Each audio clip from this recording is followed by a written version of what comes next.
세상에는요, 두 종류의 사람이 살고 있어요. 복이 있는 사람과 복이 없는 사람.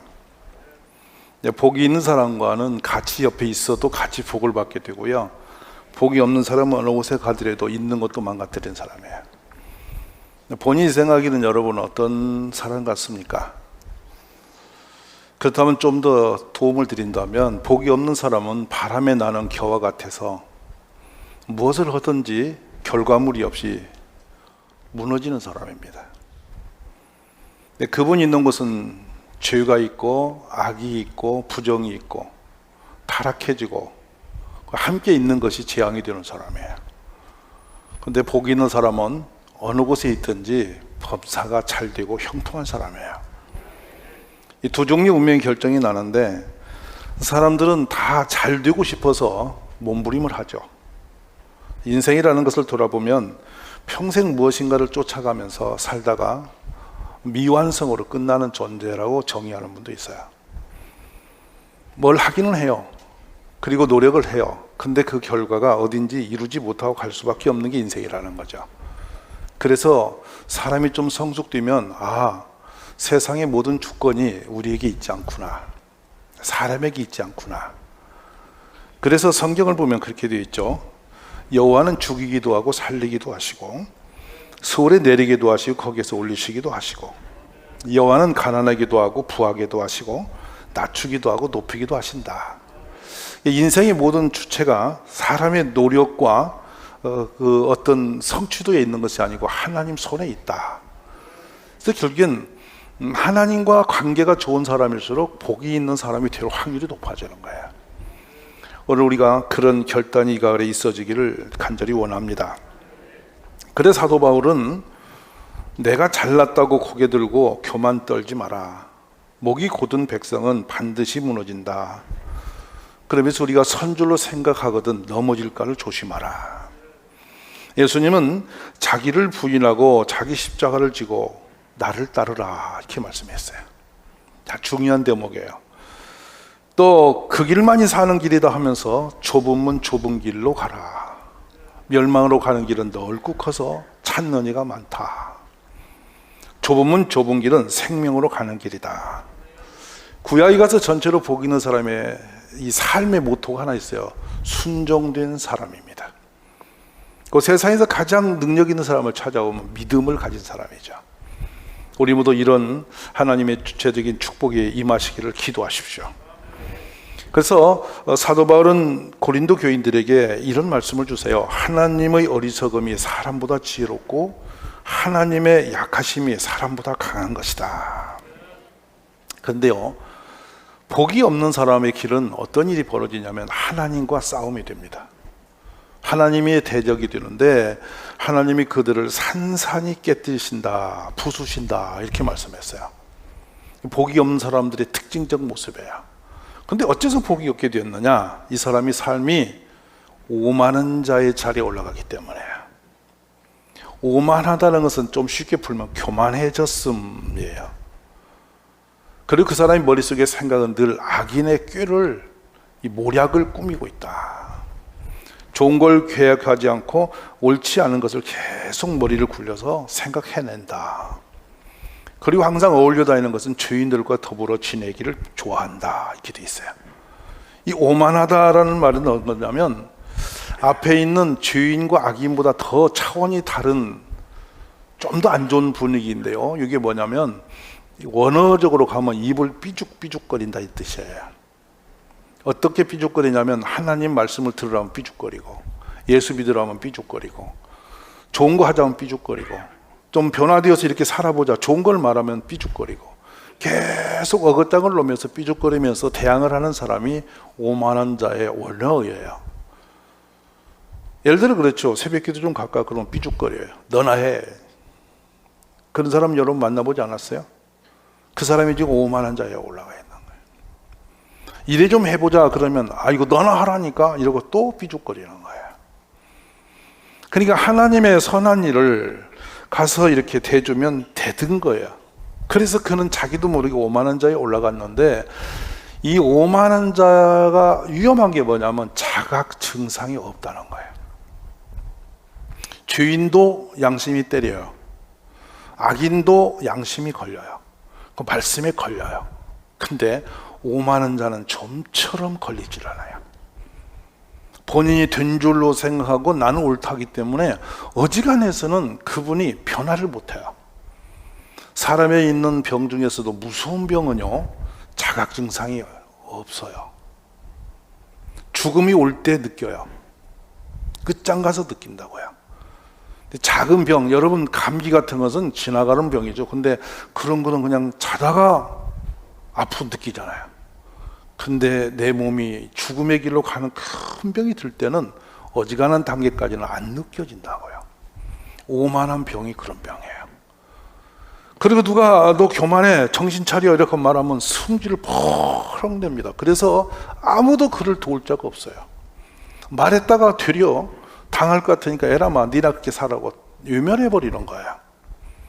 그렇기 때문에 오만한 자의 병에 걸리면 평생 스스로 이로운 길을 걷다가 하나님이 산산이 부서뜨려 버린다는 거예요.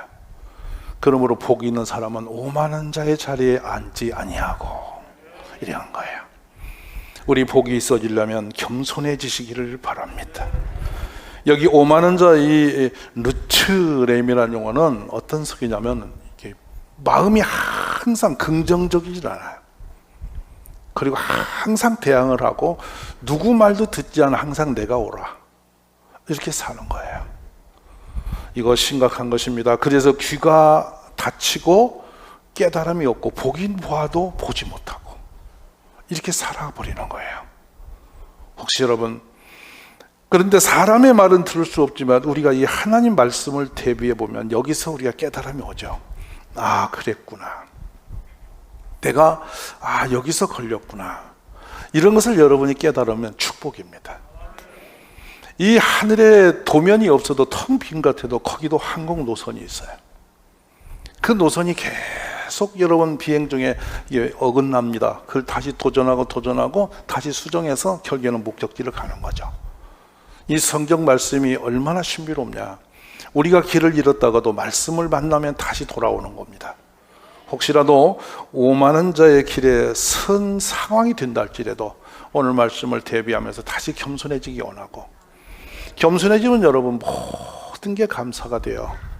나같이 못난 주인이 어떻게 은혜 받았나, 나같이 부족한 인생이 어떻게 이렇게 살 수 있나, 모든 처함이 다 감사가 되고 은혜가 되는 거예요. 이게 겸손한 자의 축복이에요. 우리 그렇게 되기를 기도하십시오. 그래서 우리들이 이렇게 스스로 지금 이 부분만 봐도 이제 자각할 수 있는 어떤 사인은 왔죠. 내가 오만한 사람인가? 이런 거예요.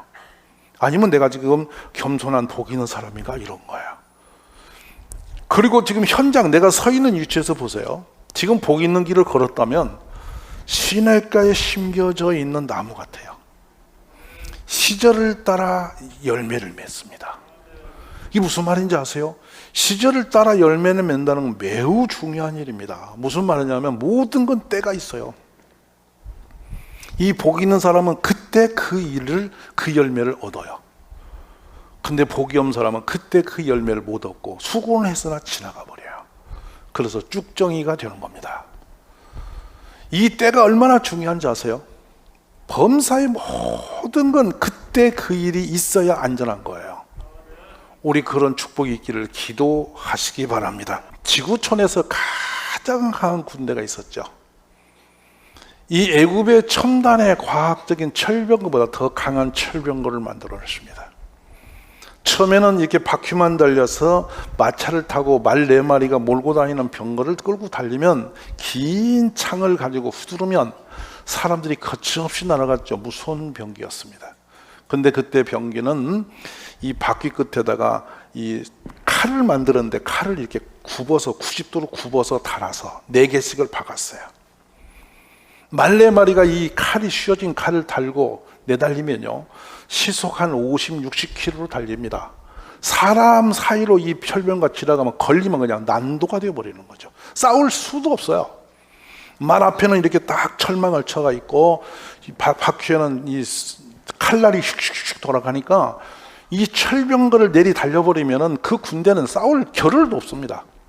당신은 이렇게 줄을 서서 횡대로 축축 한 사람이 창을 들고 한 사람이 창을 들고 이렇게 들어가는 그런 전쟁인데, 이 철병거는 그런 거지. 그냥 뛰어들면 그냥 망가져 버리는 거죠. 이게 아수르의 역사입니다. 얼마나 강하고 무서웠던지 이 군대가 쳐들어오면 당할 자가 없었죠. 심지어 히스기야 왕, 그들의 20만 대군을 끌고 왔을 때 아무것도 대항할 방법이 없었습니다.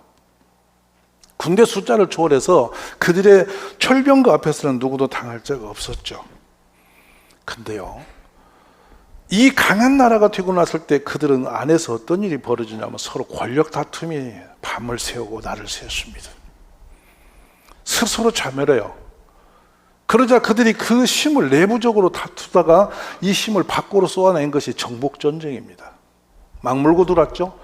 그래서 히스기야 앞에 와서 애워싸고 항복하라고 대들 때 그게 사내립 때입니다. 하늘의 정점을 찍습니다. 그리고 자신들이 세상의 신이라고 말을 하고 다녔어요. 그런데 그는 하나님의 백성을 대적하다가 하룻밤에 18만 5천 명이 송장이 되었습니다. 애워싸고 잤는데 눈 떠보니까 다 시체입니다. 조용합니다. 눈 떴더니 다 죽었습니다. 손 하나 깠다 가는데 한밤에 다 죽었죠. 그래서 사내립은 혼비백산하여 자기의 경호대를 끌고 고향으로 돌아가서 조상의 신 니누르 앞에 절을 하면서 그 두려움을 빌고 있을 때 옆에 있는 참모가 그의 목을 댕강 쳐서 죽여버립니다. 그리고도 권력 다툼을 계속하는 사이에 신 바벨론이 일어나서 아수르를 삼켜버리죠. 두려운 일입니다, 여러분. 오만한 자의 길은 세상에 어떤 유력도 의미가 없습니다. 근데 바로 뒤를 위해서 그날을 부셔뜨렸던 느부갓네살이 황금 동상을 높이 세워놓고 내가 하나님이라, 내가 신이다, 내에게 전부 절하라, 이렇게 힘을 부리고 있었습니다. 하나님이 근데 그를 참새 때 먹이도 못 먹을 만큼 초라하게 내몰아서 왕궤 쫓기나 3년간 이슬을 먹으면서 짐승처럼 살아버립니다. 하나님이 지셨던 것이죠. 사랑하신 여러분, 오만함과 교만함은 하나님이 대적하신다 그랬습니다. 산산이 부서뜨린다 그렇게 말씀했습니다. 우리들이 그 오만한 자리에서 속히 내려오기를 기도하셔야 됩니다. 나는 모르는 겁니다. 근데 내 마음속에 감사가 없어졌고요, 은혜가 없어졌고요, 사람의 소리가 안 들려오면 여러분 지금 걸린 병입니다. 오늘 우리들이 깨달음의 축복이 있어지기 원합니다. 북이스라엘이 여로보암 2세 왕 때 강력한 나라였습니다. 작지만, 아주 작은 나라지만은 군사력으로나 경제력이 막강해졌습니다. 대적들이 전쟁이 안 일어났어요. 그게 내적으로 대단히 강해졌어요. 그리고 그들이 돈이 많아지니까 어떤 일이 벌어지냐면 여름 궁전 별장, 겨울 별장을 짓고 이 코끼리 상하로 침대를 만들고, 거긴 열대지방처럼 더운 사막지대니까요, 거기에 들어놓으면 시원하겠죠. 그렇게 쾌락을 즐기면서 음란해졌고 부정해졌고 부도덕해졌습니다. 그렇게 그들이 거들먹거리고 살아갑니다, 여러분. 근데 그 이스라엘에 하나님께서 선지자들을 보냈죠. 돌아오라고. 배불러 먹고 살만 하니까 신앙이 죽었습니다. 그리고 그들 말하기를 하나님 어디 있느냐. 애굽에서 이끌어내어 메마른 광야 사막과 구렁이 있는 건조하며 음산하여 사람이 다니지도 않고 살지도 않는 땅을 통과하도록 인도하였으니 그들은 나에게 말하기를 아무런 관심도 없다, 신앙심 관심 없다, 하나님 어디 있냐, 이렇게 대항하는 사람이 되었더라 하는 것입니다. 그들은 마음껏 오만해졌습니다. 사람이 언제 오만해지냐면 뭔가 된 줄로 생각할 때, 그때가 무서운 때입니다. 오늘 여러분 살림살이가 좀 넉넉해지고, 그래 하나님 없이도 내가 뭔가 손에 든 것 들면 살 것만 같은 그때, 그때가 오만한 병에 걸릴 수 있는 때인 것입니다. 여기 보면 뒤에 나온 것은 악인들의 꾀라는 용어가 나오는데, 이 꾀가 뭐냐면 모략과 계략과, 이걸 영어로 말하면 카운슬이라는 용어를 쓰시는데, 잘 그 상황을 그려낸다는 뜻을 갖습니다. 근데 그린 것이 악이에요. 선한 게 아니었어요. 사람이 머리를 굴린다는 것이죠. 하나님을 지워버린 채 대머리를 갖고 살겠다는 것입니다. 그때 호세아 선지자를 보내십니다. 강도 때가 사람을 기다린 같이 제사장의 무리가 세겜 길에서 살인하니 그들이 사악을 행하였느니라. 그 작은 나라의 윤리와 도덕이 무너졌습니다. 사람들의 양심이 화인 불을 맞아서 양심이 죽었습니다. 하나님이 율법보다 앞에 주신 아주 놀라운 게 있죠. 양심입니다. 죄를 지면 양심이 먼저 소리를 내서 두렵게 하죠. 제가 양심을 말할 때마다 옛날 한 생각이 떠오릅니다. 한겨울인데 말이죠. 은희 아파트 앞에 골망을 나갔는데 바람이 많이 부는 아파트입니다. 근데 재밌는 일은 종이 하나가 파닥파닥 날아오는 거예요.